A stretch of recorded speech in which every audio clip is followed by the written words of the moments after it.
just a bunch of idiots. This is the way this point system works. You've got desperate guys doing desperate things. This can happen at Homestead, and that's the one thing I don't like about the point system is that you can have somebody acting like this and take you completely out of a championship. And we put too much hard work and effort into this to have something stupid like this happen.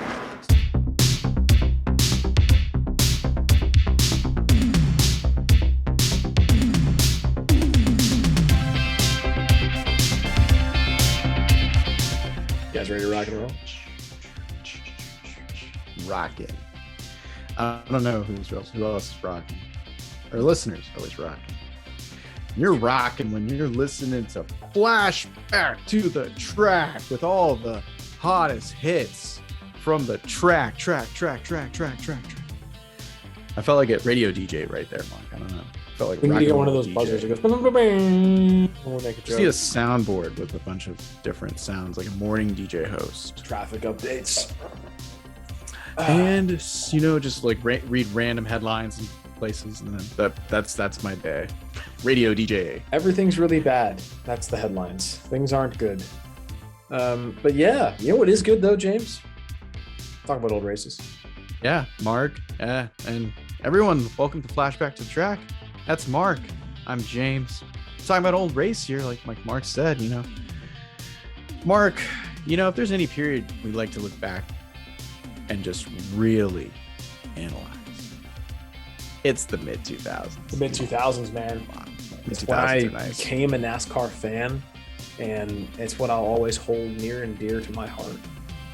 So much happened in the sport in that time period too. A lot of change from the Winston era. I mean, that was really big change. Geez, like a sponsorship that dated back to, the early 70s. And we're looking at it like it's nothing, and everything turns to Nextel yellow. And now everyone's fumbling to say Nextel Cup. Like, geez. It's not even a cup.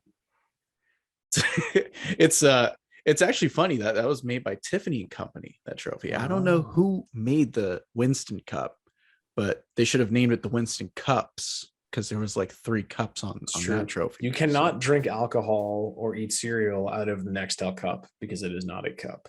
So it's beautiful though.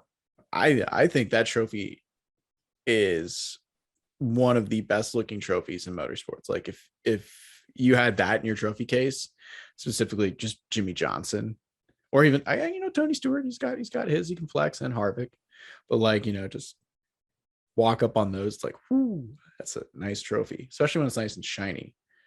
But Winston Cup was cool, man. It had wood. It was like, it was an old timey looking trophy. You know what I mean? It was like a classic trophy. Not to be a dick about it, but it's like the wood paneling, Yeah, but I like it. But that generation loved wood paneling, So trophies made out of wood meant something in an era, like trophies that weren't cups in another era. Now all the trophies are shaped like tracks, and I'm just not a fan of that. Like F1 has terrible trophies. They're all shaped like tracks. It's like, that's just lame. They all look the same. I get it. Like, who's never lost touch with what a trophy should be? The NHRA. Everyone just gets a Wally. It's been the same trophy for I don't know how long. Just to get your Wally. That's it. But you need to bring back giant checks. They should just give them giant checks like they do in golf. Jackets. What if we gave out jackets like they do at the Masters? Come on, that'd be awesome. I feel like sometimes they give out jackets. The giant checks, I feel like the money conversation is such a hard one to have nowadays. It's like, how do we really with a giant check once? Did you enjoy that? So that it was just for the photo op. They wouldn't let us keep it. Oh man. Yeah, because we won $3,000 in this contest, and we took a photo with a giant check. I'm like, I want this. And they're like, no, you can't have it. You get $3,000. We need it for next year. Here's your check. And they gave me a small check. I'm like, damn it. You're so close. So it's okay. We get to talk to somebody with this old race who has a gigantic fake plastic check in their possession. So that's kind of cool. We get a little insight into the action. Speaking of action, Mark, we have to talk about what race we're actually talking about. Yeah, I think that's a great segue right there. Yeah. We're talking about action at the action track, Richmond International Raceway, the 2004 Chevy Rock and Roll 400. Yes, that's right. No more Looney Tunes. It's year 2 of rocking and rolling.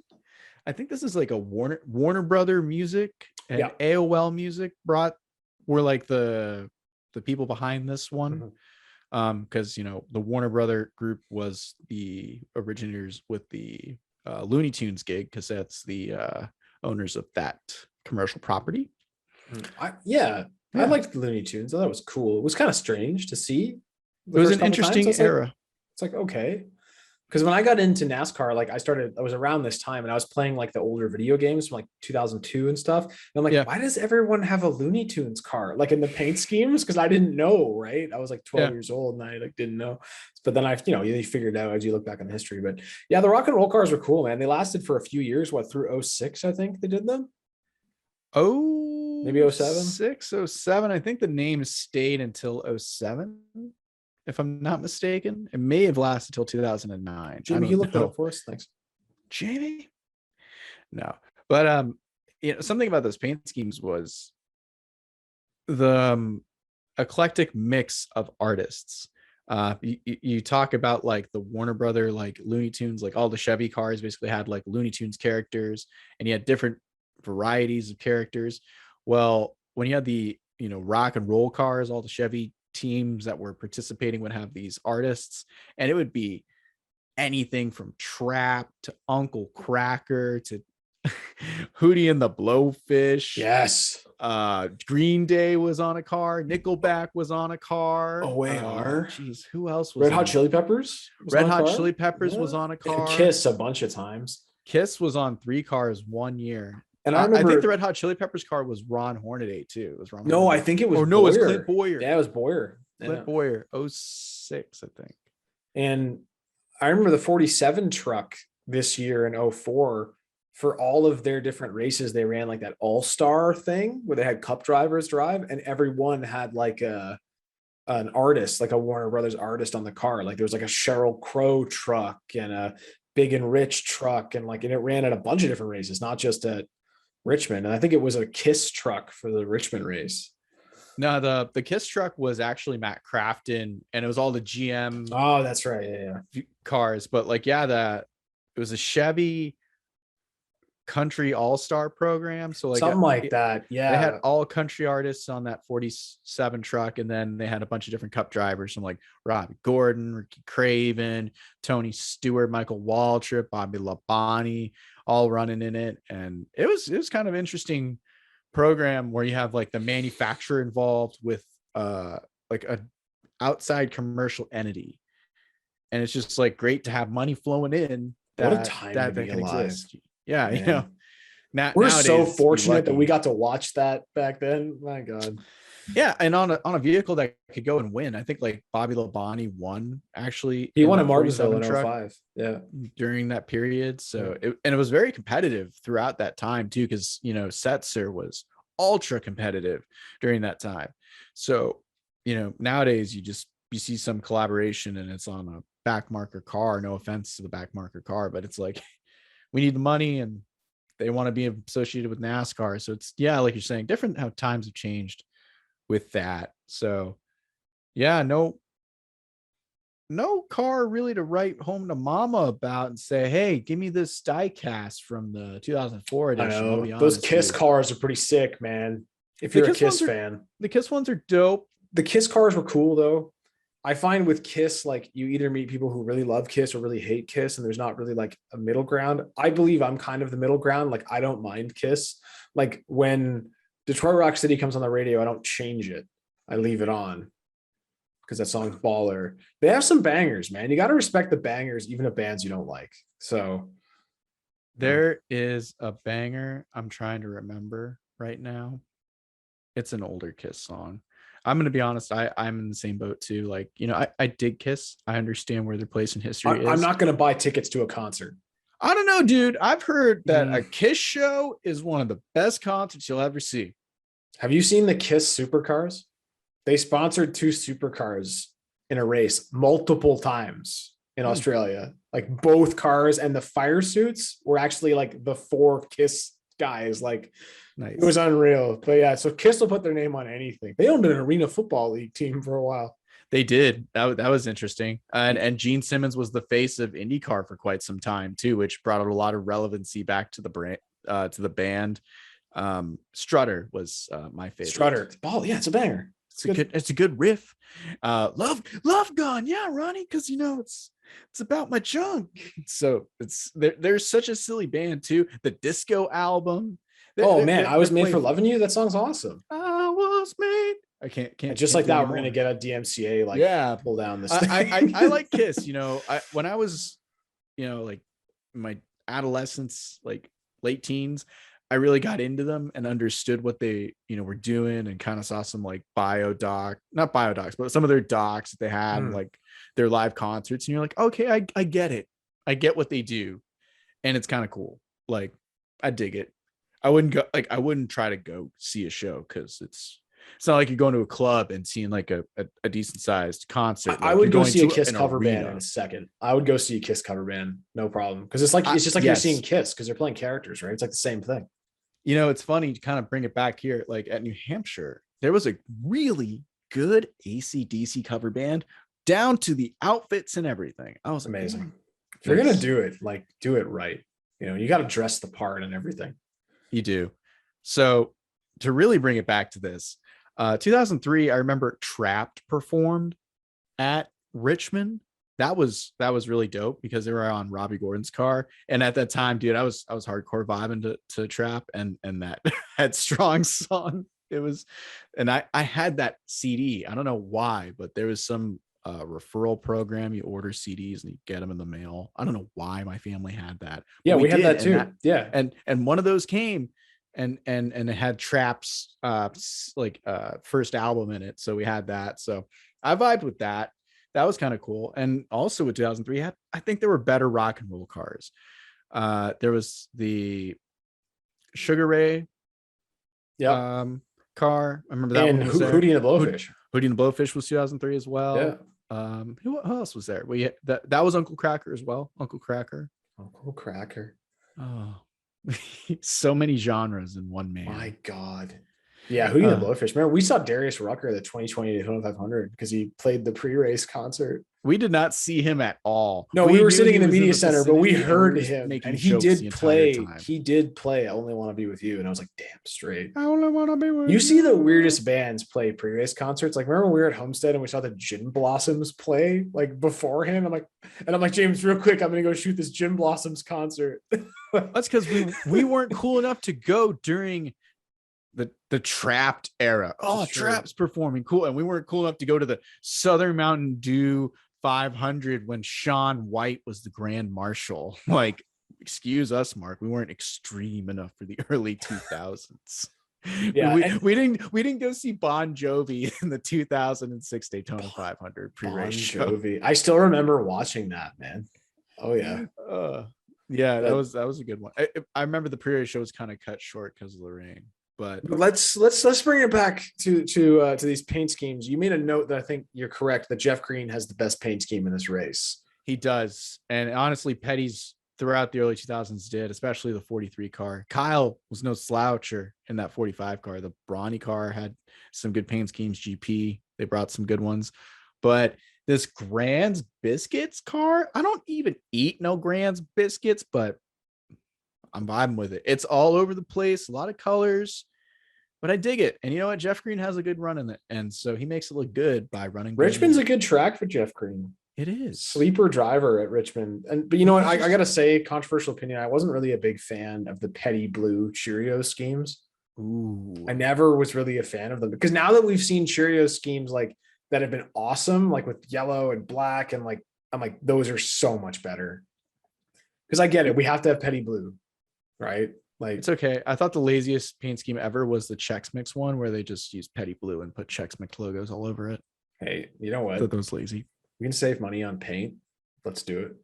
Well, if you're going to use any paint, why not be iconic with Petty Blue? You know what I mean? So, interesting note with this race is we know someone who was not only at the track, but they participated in this event. It's our good friend, Brent Wentz. Brent was the rear tire carrier on Jeremy Mayfield's number 19 team on the weekends. During the week, he was the number 9 mechanic at the shop for Evernham Motorsports. It's quite a crazy split, Mark. It's interesting that he's working really hard Monday through Friday to work on the 9 car. And then on Sundays, he's working really hard on the 19 car. All hands on deck, wherever they need you, because this was back, when like the pit crew guys still wrenched on cars. Yes. This is right around when people started having specific people to be on the pit. I think it was Red Bull. It was like the first team in 07 to have a dedicated guys that only pit the cars. I would say so too. And yeah. in this period, we're actually seeing what would become the new training regimen, and also to what is the development of that training regimen. You see a lot of connections with professional sports, whether it be Major League Baseball, the NFL, college football, even hockey. Just that connection can translate over to NASCAR, and those people can find out how they can benefit the sport too. And a lot of that area is within the pit crews. So they come over, whether they be trainers, doctors, what have you, and they're putting their influence on the sport. And it's actually changing what we're seeing in pit stop development and pit stop execution, so I think it's really cool that we get to actually talk with Brent about this. Mark had a good idea. It was like, hey man, why don't we chat with him? I'm like, yeah, why don't we chat with him? So we reached out to Brent, and he was able to give us some insights about what it was like being on the pit crew during that era in the early 2000s. The biggest things I wanted to talk with you about today, Brent, were specifically just your time with the 19 team, the Evernham Racing pit crew. You had an interesting way of working at Evernham, but I know in 2003 you were at Ultra Motorsports. So tell me how you got from Ultra Motorsports over to Evernham. Yeah, well, Ultra Motorsports effectively shut down after 2003. I think they ran maybe 1 or 2 races in 2004, Daytona 500, and maybe a couple more after that. But ultimately, that place, shut the doors. So Tommy Baldwin was the crew chief at Ultra, and we had a good group of guys throughout the whole company, from the chassis shop to the pit crew to the guys that travel. And Tommy always took care of the people that took care of him. So, when that deal shut down, I'd say 15 to 20 employees from Ultra ended up at Evernham. And there was a partnership, kind of like a silent partnership between Ultra and Evernham with the Dodge deal. They had Casey Atwood, and all that stuff going on. So there might have been more to it behind the scenes that many people ended up at Evernham.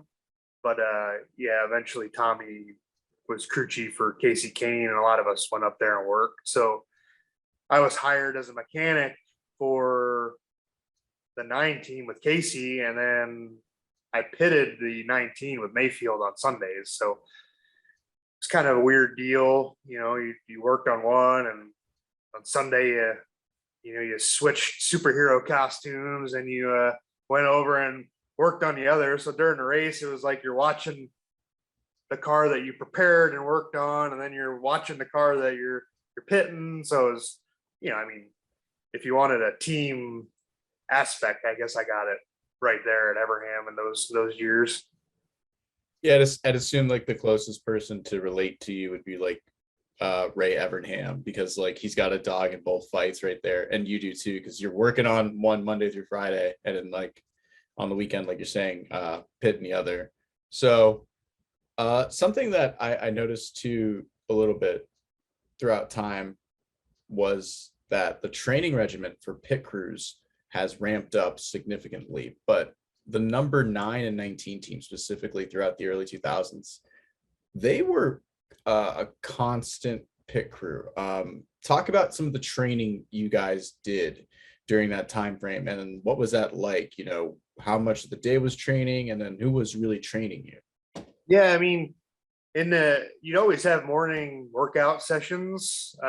Each team 9-19, they'd go through workout, and then you do pit stop practice, and then the 9 would do it, and then the 19 would do it. It would just fall in line. But first thing in the morning, I remember at the 19, we would just go right to workout, first thing in the morning. And then I would be followed up by, some calisthenic kind of stuff outside. And then, a little warm up. And then you do pit stop practice for, 5 or 6 stops. And sometimes the crew chiefs would come out there and give you different plays or different options of pit stops. So you were prepared for adjustments and things like that. And further into that season, we hired a guy that was actually a trainer for the Carolina Panthers. And he came in, and that was a whole different set of workouts and calisthenics and shuttle runs and running around fields. And it was crazy that, that was brought to the table, because that was a whole new thing, bringing. That's kind of when the athletes started coming in, because the NFL and Major League Baseball and hockey, college football had connections then to NASCAR, because these trainers were coming in to help out with the race teams. So halfway through that season, our jack man, his name was Ed Watkins. He still pits for Ganassi. He's a gas man now, but he was a jack man then. I mean, we were doing these shuttle runs in the parking lot, and that trainer guy had us picking up lug nuts on, like, doing these dash runs back and forth. And you'd reach down to pick up a lug nut and then go to the other side and pick up a lug nut. Well, this Ed, he's a big dude, he's the jack man. He's a big guy. He reached down to pick up a lug nut, and he blew his knee, because this was all new to us. It's nothing we ever have done. So our bodies weren't used to all this, mess. Well, he reached down to pick up a lug nut, blew his knee out, and it was, you could see it. It was bad. And then when he went to catch himself, put his weight on his other leg, his other one blew out. So here's this guy, 300-pound muscular dude, just laying on the ground, just in tears and pain. It's just, that's what it started to evolve in, because you just weren't used to that kind of training, because you were just guys, you're just mechanics, and you did the pit stops and you worked on the cars. And I can remember that day like yesterday. It was terrible. We're like, oh yeah, we're bringing in these new NFL training regimens, and look what it's doing. It injuring our guys and things like that. But it was just freak accident. It's just a new deal. And now it's second nature to do all that stuff for these guys. Do you think it was like you guys were in that period a bit of like the guinea pigs, understanding what regimens or workouts, whatever, works over here in this sport and doesn't work obviously over in NASCAR? Because there are a lot of similarities, but then there are also, like you're saying, there's a lot of things that just you should be doing with your body at the track. Yeah, I mean, sometimes when you were doing that stuff, you felt like you're in a circus, because you're jumping through hoops and jumping through tires and it's like, hey, listen up, dude. We also have to work today. It's like, but yeah, we were kind of the guinea pigs. But I mean, that's like anything in racing. Something new is going to pop up, and you got to adapt. And like I said, that's when the athletes started to come into the sport and take the load kind of off of the mechanics that were doing the Monday through Friday through Sunday work on the cars. And that way those guys could focus on the cars, and then the other people could focus on just the pit crew stuff. And nowadays, 75 to 90% of the people that do pit stops do not work in the shops, do not touch the race cars, none of that. They're just, most are contract labor, or, they're just, their sole job is to pit the car. And that's just what they do. There's a few and far between people that do both anymore. So talk about back then. What was it like balancing this newer training regimen, constant training, plus the constant work that goes on inside the shop?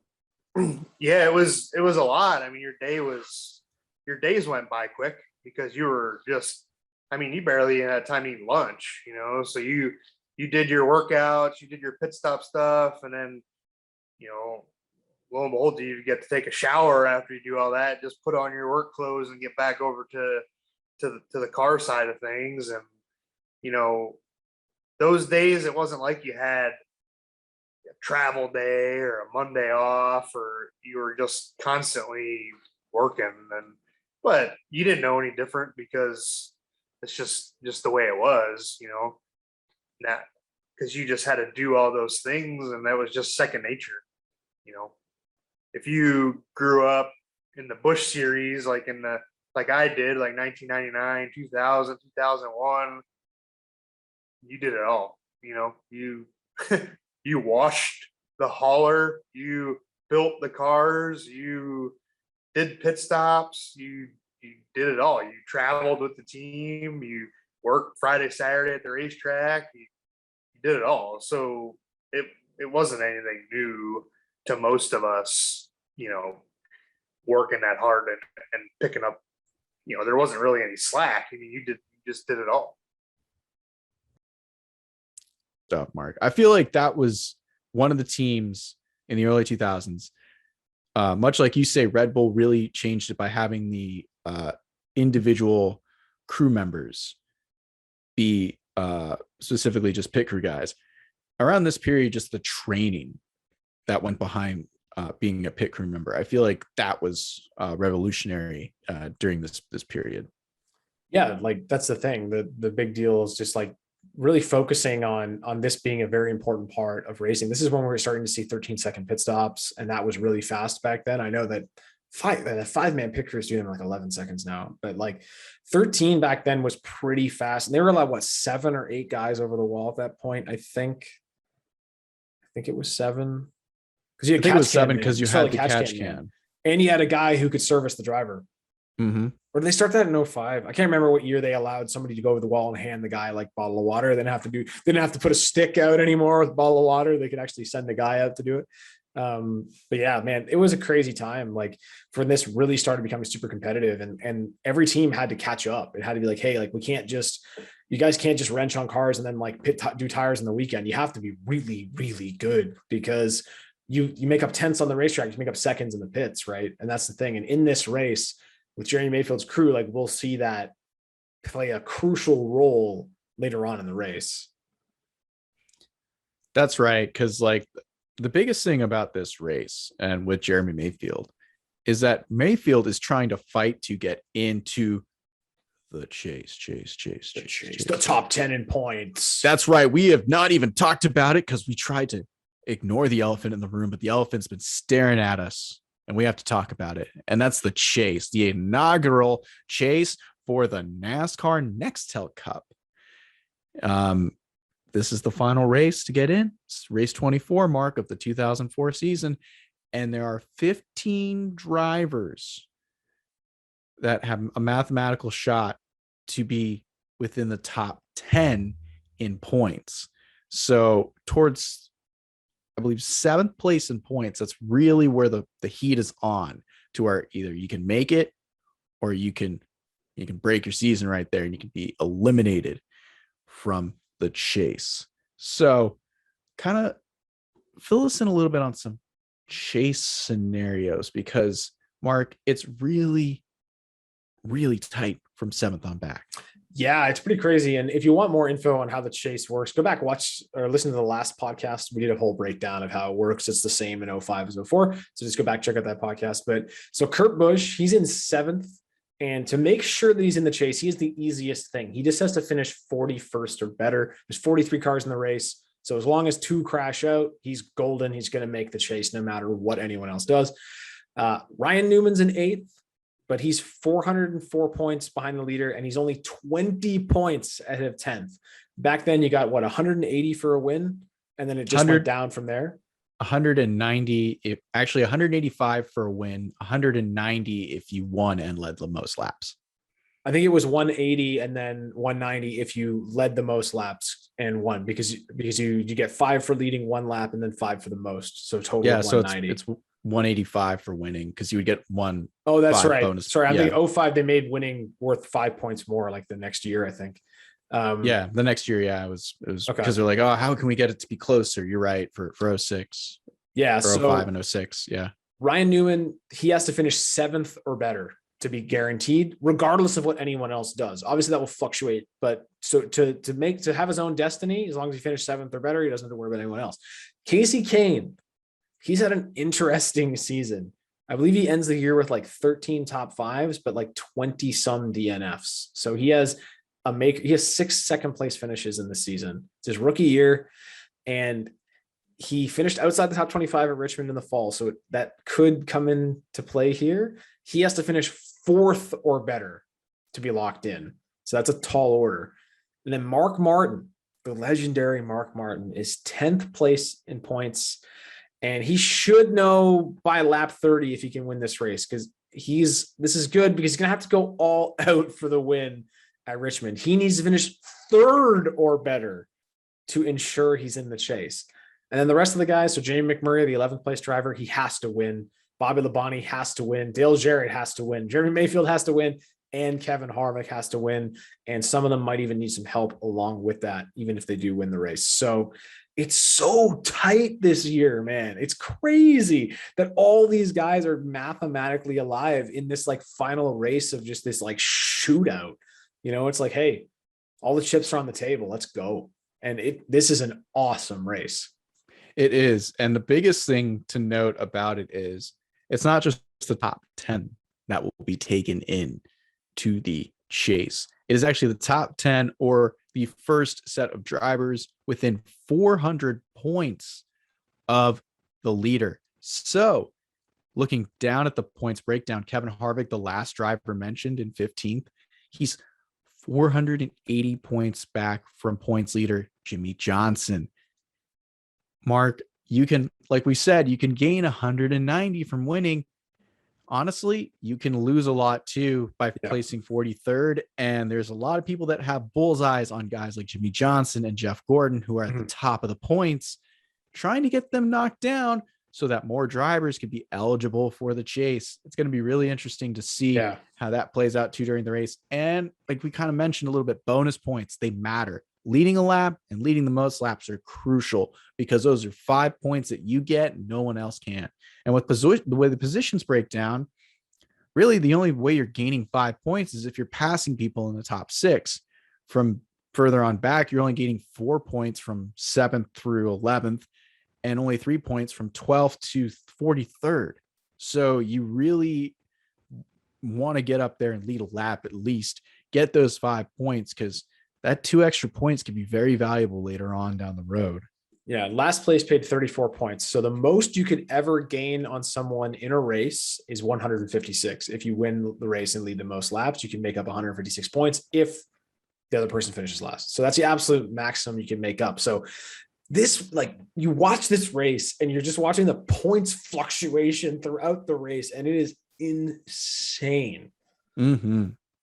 It's ever evolving because you have people who are on the bubble of 10th and just being in the chase in the top 10, then they go further back in the field, and you have people who are further back 15th, 16th in points who jump up because they're running in the top 5. When you have that constantly going on and you have a live look at it, you're really getting to see how the scenarios break down. So it's hard to monitor that and then monitor the racing, because it's all hypothetical, because it doesn't really matter until the last lap. So kind of does matter though to understand exactly where you're running and how you're running. So just to talk about where and how we're running, let's look at one driver in particular, Jeremy Mayfield's night to make the chase. Okay, we've talked about many drivers that have a chance to make the chase in that breakdown, but Jeremy Mayfield is one specific driver that we need to look at. All right, he's 14th in points. Okay, so we all know sort of in the annals of history that Jeremy Mayfield can make it, but how the heck does he make it from 14th mark? That's the question. It's the thing. He's got to finish. Well, he has to win the race. That's his only option is to win the race. So He's got to win the race, and he needs a little bit of help. He needs trouble from his competitors. So not to mention ill will, but it's a tall order. But the other thing too is like, you're like, well, that's a lot of pressure. Is it though? Because you only have one outcome. You have to give it your all and go for it. There's no being conservative. You know what you have to do going into this race. So early on, they start 7th, a great qualifying run. They've got a great trimmed out car. And, early on the 19, they're looking very strong. They're running the top 5. And then on the lap 53 caution, they decide they're going to just take fuel only. They're not going to change tires. And that's an interesting call, because we're going to see that play out later in the race. And on the restart, Mayfield's fighting hard with Mike Wallace in James Finch's 09 car. But he does get the lead on lap 62.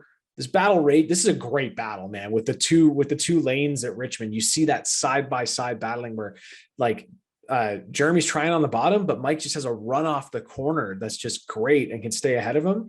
They're both on old tires, but he does eventually make his way by on lap 100. So Jeremy Mayfield's going to get those 5 bonus points for leading a lap.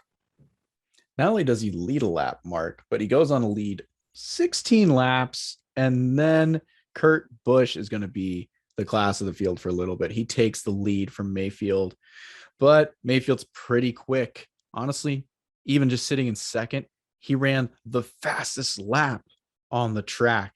So Mayfield's car is pretty quick, even on old tires he hasn't changed yet at all. And we're talking lap 125.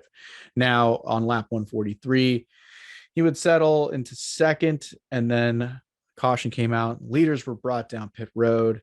He has an amazing 4-tire stop, wins the race off pit road. Amazing job by his pit crew. Honestly, something we heard about them was they learned to slow down to go fast. They were really beating themselves up the week before in Fontana, and they do an amazing job here getting Jeremy off pit road with a good, consistent stop. And you know what? Let's give a shout out to Brent Wentz. He's going to give a little pit crew spotlight along with everyone else on that 19 crew. Kenny Francis, crew chief, Jacksonville, Florida. Bob Downs, front tire carrier, Homedale, New Jersey. Dana Worthing, front tire changer, Lincoln, Maine.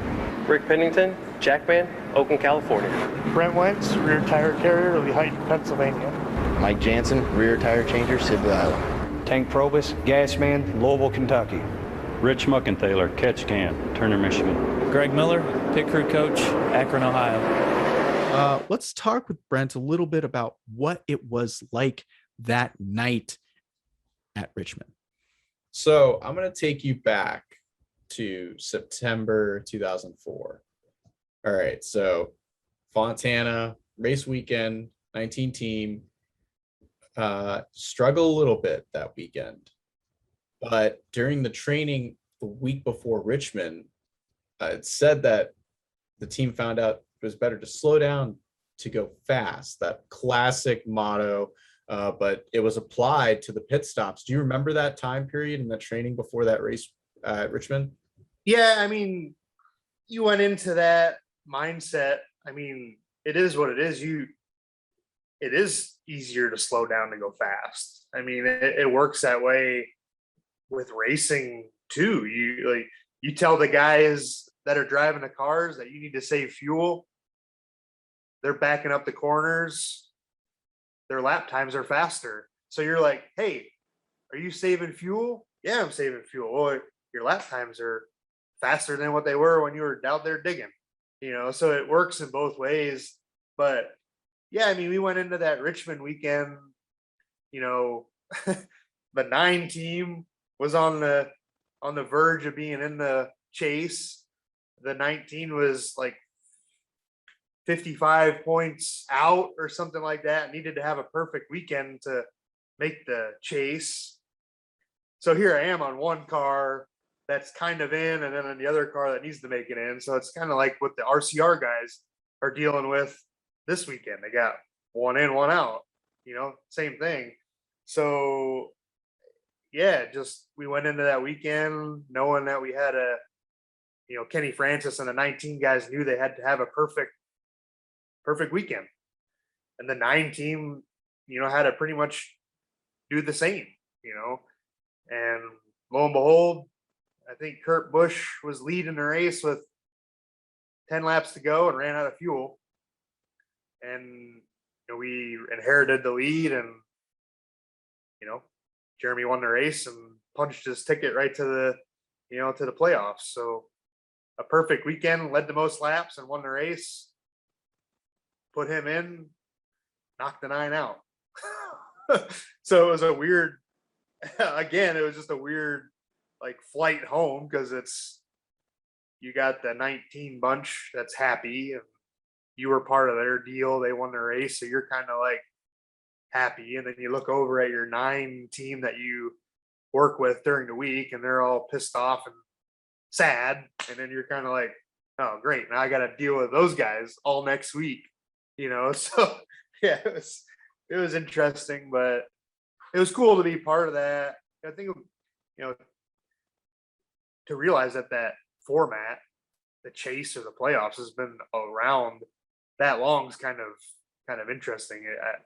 We talked about it via text, and I was like, holy cow, that's a long time.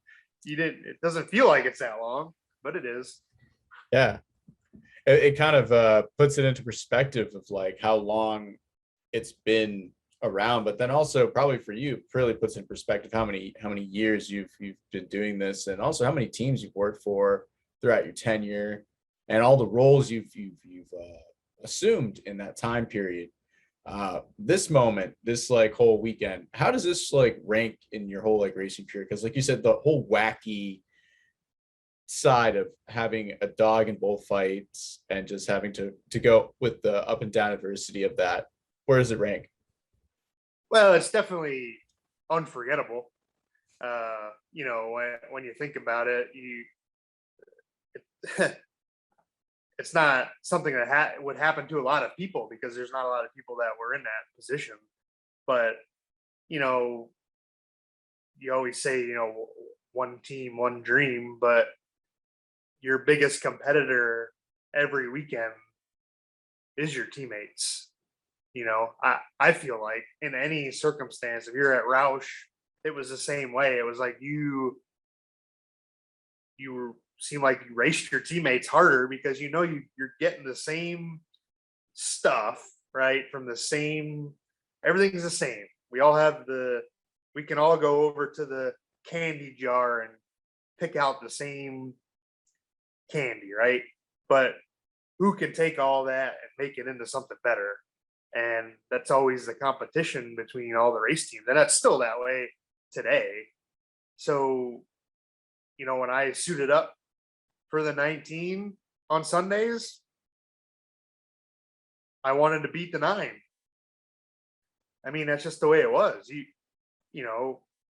just want to prove that you can do better than those guys. And it's a friendly competition. It's a team competition. But when you get back there on Monday and you go break down your pit stop practice and your race, you don't want to be the ones in there going, oh, these guys sucked this weekend. You don't want to be the suck team. You want to be the one that did good. So, it's still like that today. I mean, it's still like that at Team Penske. It's still like that at Hendrick. I mean, you want to beat the guys that you train with, and it's just the way it is. You put on different suits on Sunday, so that's your competition. Whether you have that team aspect or not, that's still somebody you have to beat. So that's just the way you got to look at it. Well, I hope everyone keeps looking at that, because it always seems like the best competition and best rivalries come from within. So it's always good to see that in the sport. Brent, thank you for your time, man. I really appreciate you giving me some perspective on this moment. You were the rear tire changer at that time. You were the rear tire carrier at that time. So one real quick question actually about being that rear tire carrier. What was that position like back then? Because I know you had the catch can man to deal with too. And how have you seen it evolve? Yeah, I mean, now that, back then it was, sometimes you did all your adjustments. Sometimes the catch can man would do some of your adjustments. So, like I did it for 6, 7 years, that position. Mhm. And it evolved because you wouldn't have to do as much, because you'd get this big, tall catch can man, right? That was the thing back in the day. You'd get your catch can man would be your tallest guy. So he could do all the adjustments in the back window, with a ratchet. Because for me, you would have to sling the tire on. Well, first you'd have to set the wrench in the window, sling the tire on, then do your adjustment, wait for the changer to get done and kind of follow him around. And then they started using the catch can man to do the adjustments. So that was one less thing that you had to do, and, we had big gas men and big catch cam. So it was like, you were going around all these guys and there could be spilled fuel, or, you just organized chaos is all it was. But now, it's a whole different set of the way you do it. The motions are all different. Tires are going this way, people are going that way. It's if you watch a pit stop in the 2000s and then near it to a pit stop now, it's not even the same. It's completely different. But go ahead. But the mechanics of it is the same.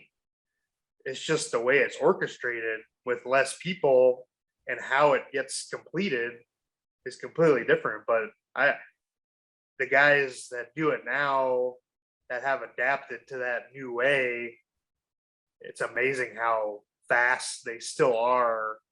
When they said, "Oh, we're going to get rid of this guy and this guy," right? They're like, "Oh my God, we only were 2 guys less. They're going to take forever to do these pit stops." They're right back to where they were, and then next year, it's going to be one lug nut thing. And I don't even know how that's going to affect the way things go. Are they going to use the same mechanics? Are they going to use the same orchestration? Are they going to mix it up? Is it going to be like IndyCar? Is there going to be, a guy on each corner? Is it, I feel like that's not something that they would think about doing, because there's not air jacks and there's not stuff like that. So I know they tried air jacks, but the cars are so heavy that it just doesn't, it'll pick up an Indy car like that, right? These things are tanks. So they couldn't find a jack that was air jack that would keep the car up and keep it stable without, failing. So I believe the orchestration of the pit stop will be the same. It's just you're going to have one lug nut. It's going to be weird, but that's the same thing. It's going to be a new car. It's going to be a new everything. It's going to be, either it's going to be a home run or it's going to be a couple foul balls. You don't know. Time will tell. But like anything in racing, everybody adapts. The cream rises to the top. It's just the way racing is. You're not going to take a 40th place car and change the whole series, and that guy is going to run from 38th to 3rd. It ain't going to happen. You're not taking, just a comparison, you're not going to take a Rick Ware or a Starcom Racing and move them to the front just by, proposing a new car and a new way of doing things. It'll still be the Hendricks and the Penske's and the Gibbs, or it's just the way it is. It really is. But I think something we'll continue to see is, as you mentioned, the athleticism of pit stops, and then also the audibles and plays that these pit crews like throw out. Almost every stop is like a different play, whether it's like, oh, I need adjustment with the wedge wrench, I need a little bit of packer in the front, I need you to put this tape on the grill, windshield tear off, hand the driver this or that. Like all those, they're all being practiced like every day, and then they're thrown into effect on Sundays too. Yeah, and I mean, I guarantee you that one of these big teams already has somewhat of a next gen something that they're already practicing what's going to happen next year. I don't know for sure, but I guarantee you there's at least a wheel or a hub or something that they're already 10 steps ahead of the game than the next guy, so, like I said, the cream will always rise to the top. The top teams will be ahead of the other ones. And when that car hits the ground running at Daytona, the same people that are dominating this year will be dominating next year. It might close the gap up a little bit until everybody figures it out, but some will figure it out before the others. So it's just welcome to NASCAR racing in 2022. It'll be interesting. Exactly. Brent, man, thanks for your time. I really appreciate you taking me back to 2004, the position, what you did, and giving me a lot of insight, because that's crazy that you were working for both teams at the same time.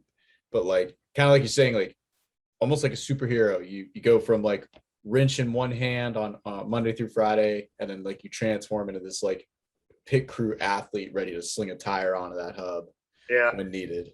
Yeah, it was definitely interesting, and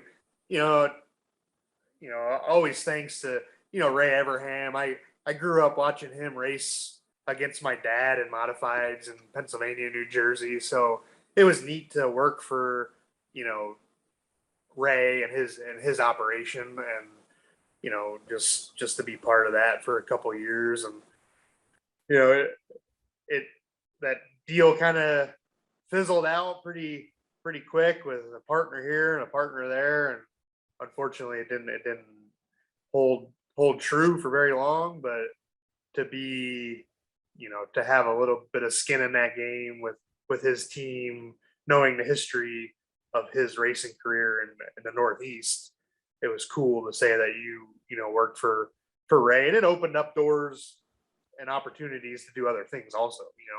Put yourself around those people, and you're gonna get opportunities other places too. So right on. Always go and look for the next door to open and opportunities to show up. Thanks so much, Brent. Appreciate it. Yep. Thanks. Amazing butterflies, the tension. He just wants to go out there and beat that 19 car mark halfway in this race, dude. And that trouble, it's happening now. Unfortunately, it's for Mayfield's teammate, Casey Kane. The bad night, it just took a turn for the worse because he spun in turn 2. And this is on lap 207 mark.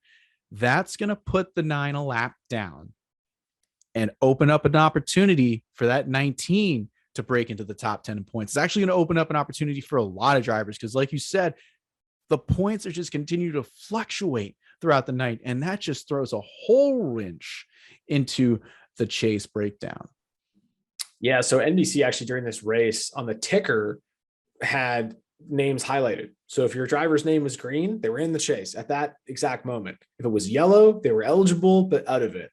So, and you just see the names change. There's points when certain guys are in and certain guys are out. And it's just crazy. And that's what I think we're really missing from like a points championship now, but I get it. We want to watch guys fight for the win, but it's sometimes you look back in the pack and like, we got to watch this battle for 17th because like, if he gets by him, he's going to be in the top 10 in points because it came down to like that few points.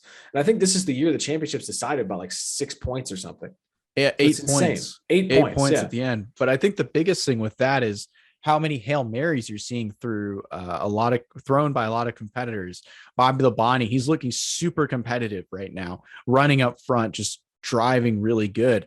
You got guys like Mark Martin who are trying their hardest.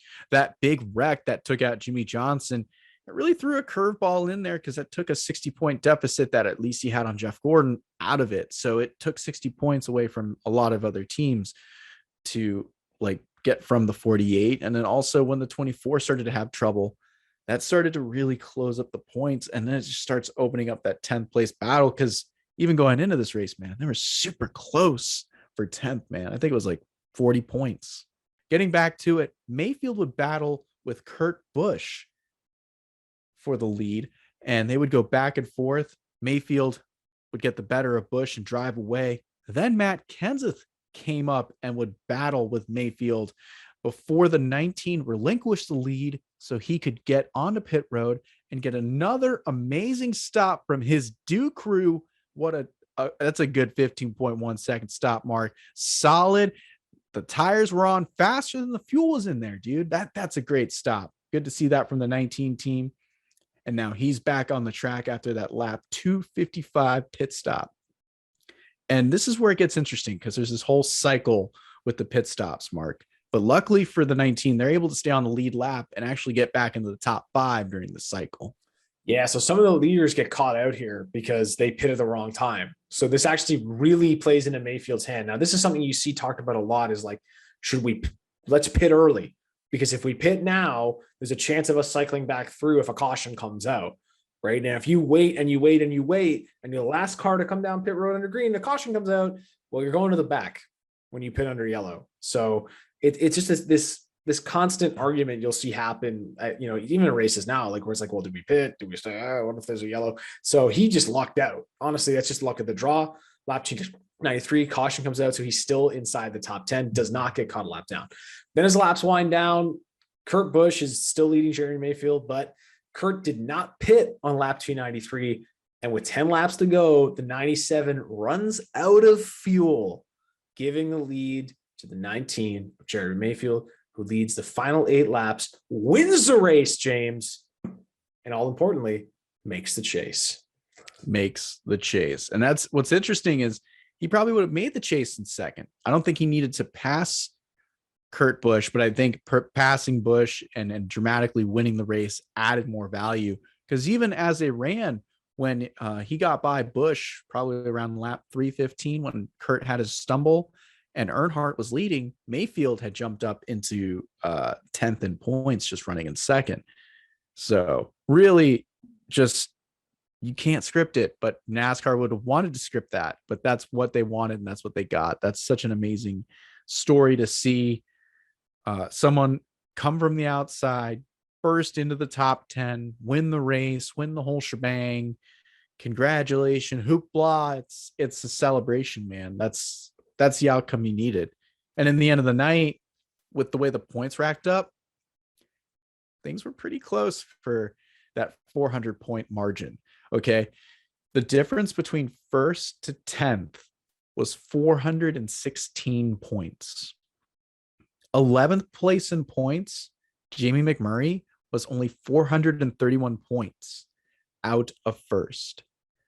But that all didn't matter because the points were reset, Mark. The top 10 were farther away from 11th on back. There was no way to touch them. If you're in the top 10, congratulations. You're going to New York at the end of the season, and you knew that 10 weeks in advance. So get your flight, get your tux, do all that now. You're going to be on David Letterman doing a top 10 list. Yeah. Yeah, you might be able to step out and have a speaking role. We'll see. Mm-hmm. We'll see if they'll let you do that. But yeah, that's it. And the other thing too is the flip in the points. Going into the race, Jimmy Johnson had a 50-point lead over Jeff Gordon. And then after the race, Jeff Gordon had a 60-point lead over Jimmy Johnson. Of course, that was through the old points reset. I believe Jeff had a 5-point lead over Jimmy. Yeah, so they reset them like they were 5 points apart from first to 10th. Yes. Yeah. Or 5 points from first to second. I think 50 from first to 10th. Yeah. Five per position. Yeah. Yeah. Okay, so that's basically, there was some incentive to be in first because you get 5 extra points ahead of the guy. And you got a whole week of like, oh, you're number one, you're leading the points. That's right. Yeah. So. They didn't call it a regular season champion like they do now. So no, there was none. But if there was, Jeff Gordon would have won that title in 2004. But it adds more of that drama coming into the chase. That's like 5 points that Jeff had on Jimmy that Jimmy had to make up. And even more so to Kurt Busch, because think of how much of a blow that was. So the next week he comes out and wins Loudon. So there was a lot there for the chase, but there's a lot of other stories. There's a few other talking points we want to talk about. So how about I'll start with this one, and we'll let you go with the next one because your shirt is relevant to the next one. So let's talk about cousin Carl Edwards. He somehow finished 6th. And let's figure out how he finished 6th. So cousin Carl, of course, broke into NASCAR, broke onto the scene in 2003 in the truck series, driving that 99. He's back flipping off tailgates, winning races for Roush Racing, doing a great job in that Ford F-150. 2004, while running that full-time truck season, he actually starts to run cup races in the second half of the season in the number 99 Ford for Roush.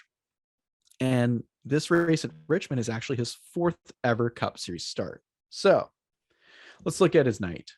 So Carl had a solid qualifying run, started 13th, and he had some extra track time mark because he did run the truck race earlier that weekend. After having a solid run inside the top 15, Carl spun off turn 2 from the 17th position on lap 53. Now by lap 100, he was running back in 38th. And he was off the lead lap. Things aren't looking good for Carl here. And it's just going to get worse because he almost brushes the wall off turn 2 on lap 143. Now, there's no damage to the 99. In fact, he doesn't even get into the wall, but for some reason, we get a caution. Hashtag phantom caution. Now, by lap 150, Edward had improved to be up in the 31st position. After the pileup, Edwards in the 99 got the lucky dog and began to climb back through the field, running 19th by lap 200. During the cycle of green flag stops, Edwards was able to make his way up to 4th by lap 285. And when that caution flew, Edwards was still running in the top 10, where he would run out in the final 100 laps, coming home 6th. Didn't look like it could be that night for Carl, but geez, he pulled it together. That number 99 crew got him what he needed to have a good car, got them the right adjustments, and he came home with a top 10. Really good run for the rookie right there. It's all about perseverance in that white unsponsored number 99. That was actually the first race where they didn't have a sponsor on the car. I think Jeff Burton ran some races unsponsored before they switched. He did, but with Carl on the car. With Carl on the car. Yeah. First race with Carl where there was no sponsor, and Jack was like, I'm still putting Carl in the car. Yeah. Well, it's Carl Edwards. Spoke a lot of volume. Well, I think his first race, he had like a top 5, didn't he? Like Michigan? He had a good run. He was in the Green Lantern car. Yeah, he finished at least top 10 his first race. So, but the next guy we got to talk about, the shirt. If you're watching the podcast on YouTube, you'll notice the shirt that I'm wearing. It's fantastic. It's very rare. It's from the Joe Gibbs R&D team. So we got to talk about the OG Strange starter, and he's in this race. It's Mike Bliss, and he has a crazy night in the 4th Joe Gibbs car. I know they run 4 cars now. Actually, sorry, it was the 3rd Joe Gibbs car back then. Excuse me. They didn't even have the 11 team yet. Nope. So this is the 3rd Joe Gibbs car, is number 80. And this was an R&D car. So they enter this car usually at like Daytona, Talladega, but tonight we're racing at Richmond. Mike also raced at Chicagoland that year, and he starts in the 33rd position. By lap 50, he's in 31st. By lap 100, he's in 25. So he's climbing up. By lap 150, he's in 20th and still on the lead lap. That's the most impressive thing.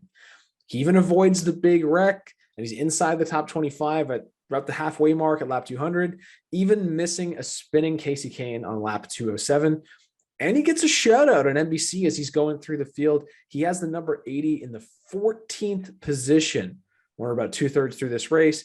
And during the cycle of green flag pit stops, Bliss is battling with Mark Barton for second place. And when the caution flag flew on lap 293, the number 80 was in second and came off pit road first. For the last 100 laps of this race, Mike Bliss ran top 5 the entire time and brings that third Joe Gibbs car home in the 4th position. Mike Bliss, 4th place run in Cup after the tumultuous career that he's had. He hasn't even won a Busch race yet at this point in his career.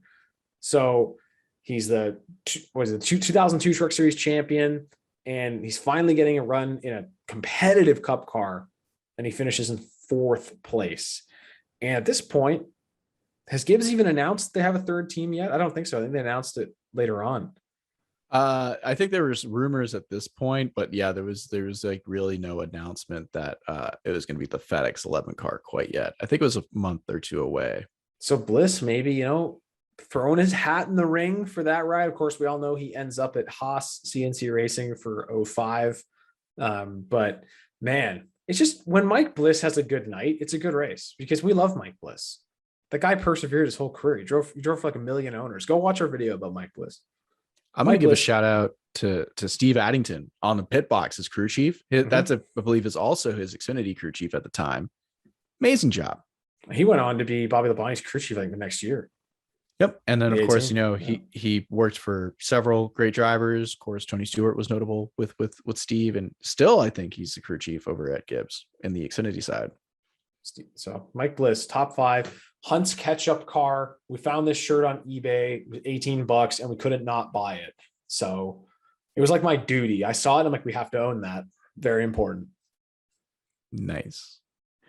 Next up, we're going to look at rookie Shane Meal, one of our favorite drivers from the early 2000s. It was Shane Meal. Okay. But Shane, he didn't make many Cup starts. Okay. In fact, this was actually Shane's second Cup start. His first start came the week prior in Fontana. So quite an interesting comparison to go make your first Cup start at the 2-mile Fontana Speedway and then come to the 1-mile action track at Richmond and make your second start. And tonight he's going to be in the 23 Bill Davis Dodge. And Mark, before the race even starts, there's a little contact between him and Casey Mears on pit road, because Shane, he just couldn't get that number 23 Bill Davis Racing Dodge stopped soon enough to avoid Casey and just gives him a little tap on the rear bumper. The damage doesn't seem to affect him, though, from taking the green flag. And he starts in the 29th position. But by lap 50 mark, he's up to 26. He's not running too bad.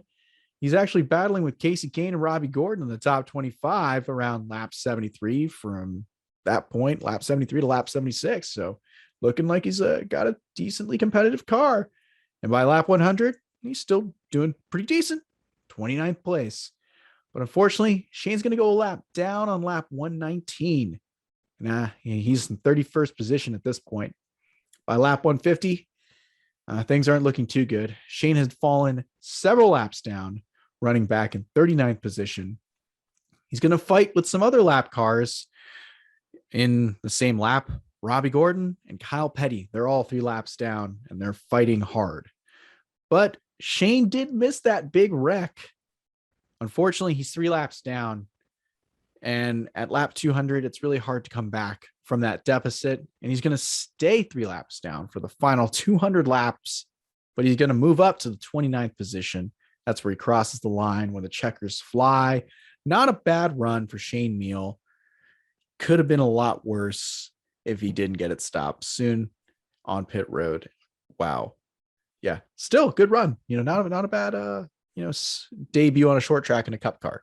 Hey, that Bill Davis 23 car that year was actually like sleeper good. Dave Blaney had good pace during the second part of that race. It's like he could have stayed on the lead lap. He stayed like 3 laps down. He never lost that another lap. So like And that's the thing, like when you're in that situation, it's your second race. It's like, okay, we're in a good spot. We have decent pace. Let's just run laps now and learn, right? Like that's the whole point. So yeah. And you did a that's good the job. thing. Exactly. Do your job. But the thing is too, it's like that second half of that race was a green flag run. There's only one caution. So he did all that under green. Good job for him. Final driver that we're going to highlight from this race is Mike Wallace's incredible run. And this just really culminates about how crazy of a race that this was. Like Mike Wallace is driving the number 09 Miccosukee Gaming and Resorts Dodge for James Finch's Phoenix Racing. And this is a car that we really know in the Cup Series for really being entered and strong at super speedway tracks. At Daytona, Talladega, Jeff Bodine in his top 5 finish at Daytona, I think in 2002, 2003. Mike Wallace had a top 5 at Daytona in 2007 in this car, but they're entered at Richmond here.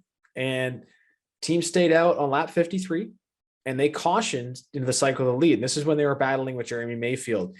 And Mike Wallace shows great pace on old tires. He takes the lead on lap 54 and he keeps the number 19 car at bay for 45 laps, but finally gets passed on lap 100.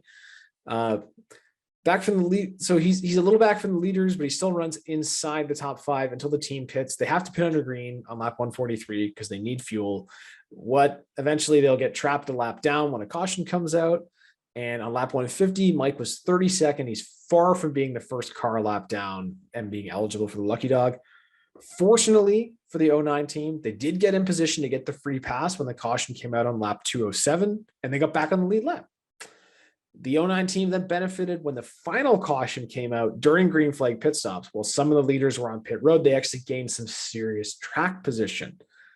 They took the green for the final restart with 100 laps to go in 7th position, and that's where they finished. A great run for James Finch's number 09 Cup team, as I said, that are really only known for having super speedway success.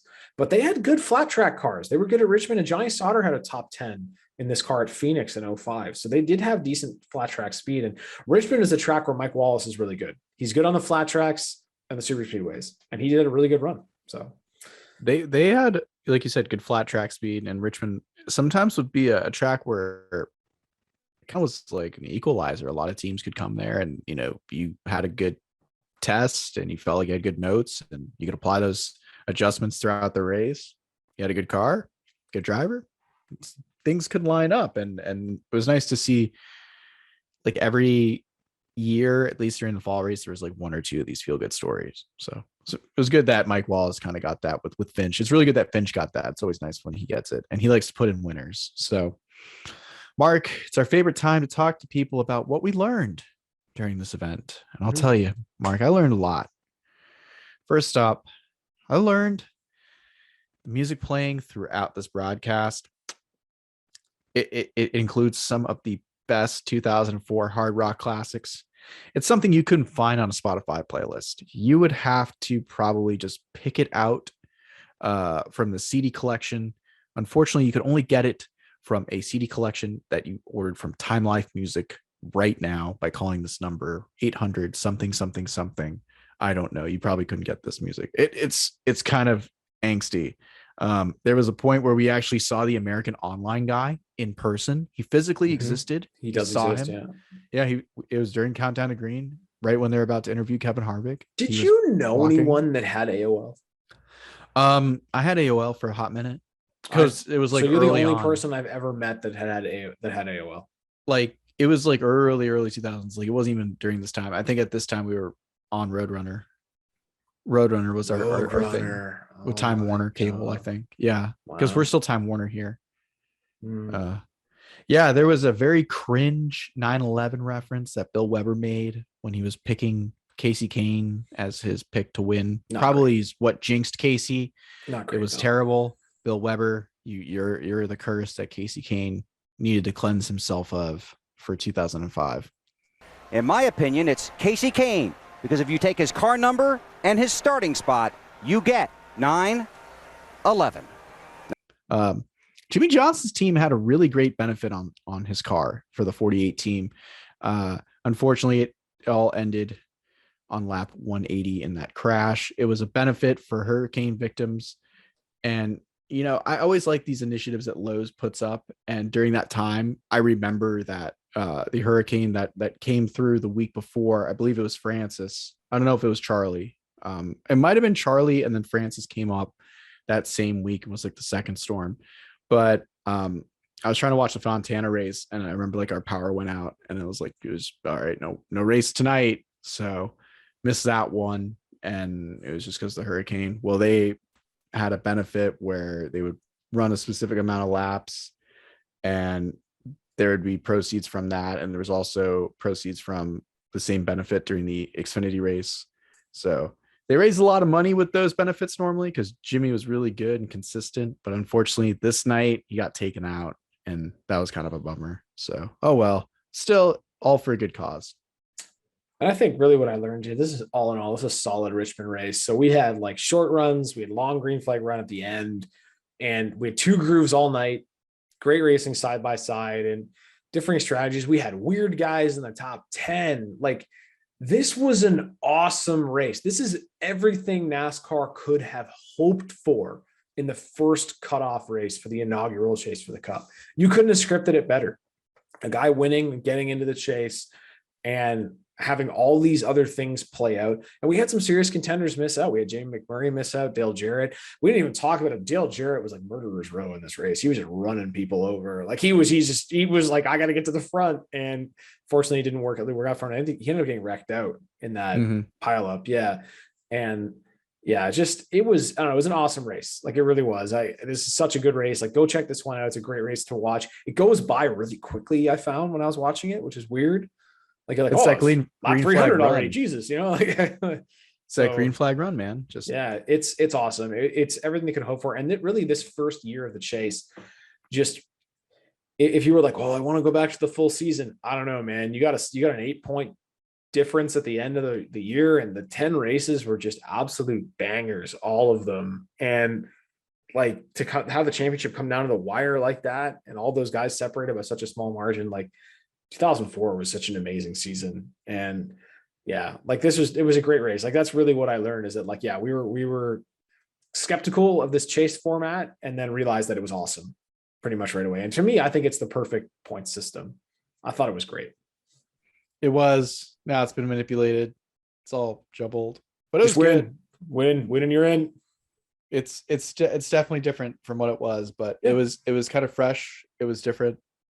But as a Jeff Gordon fan, it's like, man, what could have been if them full seasons were there?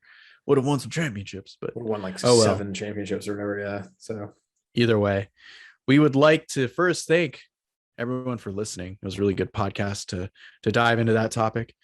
Second, we got to thank Brent for his time. It was really good to hear from him and hear someone who was there that day and their perspective. It was a really cool perspective.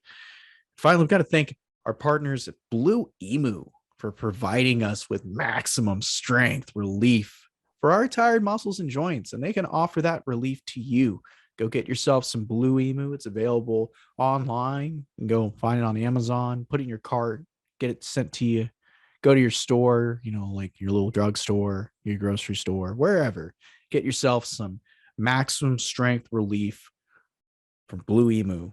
Mark, it's always a great partner of ours. We always like to remind people to work that into your regimen of recovery and to recover. Always recover. Take care of your body. Take a break every now and then. It's okay. Yeah. And when you can't take a break and need a little extra, reach for your Blue Emu and try their new microfoam product. It's fantastic.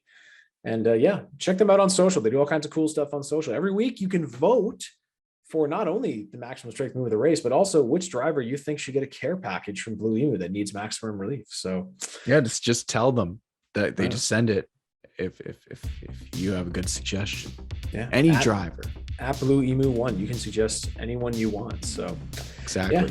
Good podcast, James. We don't say that enough. I had a lot of fun talking about this Richmond race, and this is just fun, man. It's fun to just bro out and talk about races, and it's cool that people listen. Thank you for listening to our nerdiness. Yes, and I hope you enjoyed this podcast, and tune in next time. And as always, be safe out there. Until then, bye-bye.